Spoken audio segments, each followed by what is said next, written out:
Men always want sex. Or at least that's the consensus among the general population. This argument is further supported when men wake up in the morning to get up or take morning wood. It's hard for a woman to understand. Waking up in the morning to start the day is hard enough, the last thing on a woman's mind or body is to stay in a sex bag. But doctors have investigated why men get morning sickness.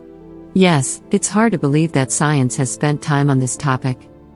When they wake up, they find out it's about him, not about you. The next time your partner wakes up with an erection, don't feel like you have to move in so quickly. He'll get better, it'll pass.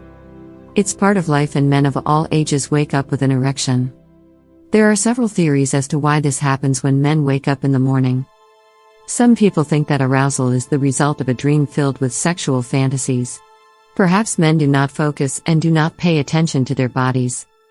The morning wood phenomenon is less common in men in their 60s and 70s.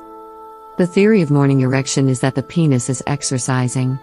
During preparation, the penis should fill with blood and stay for a long time.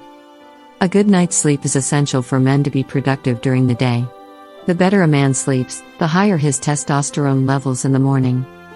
One study found that sleeping more than 5 hours a night can increase testosterone levels by 15%. While men are more energized and ready for action during the day, women's libido is ready at night. According to doctors, men have 4 to 5 erections during the night, lasting about 25 minutes. It's okay if you're interested.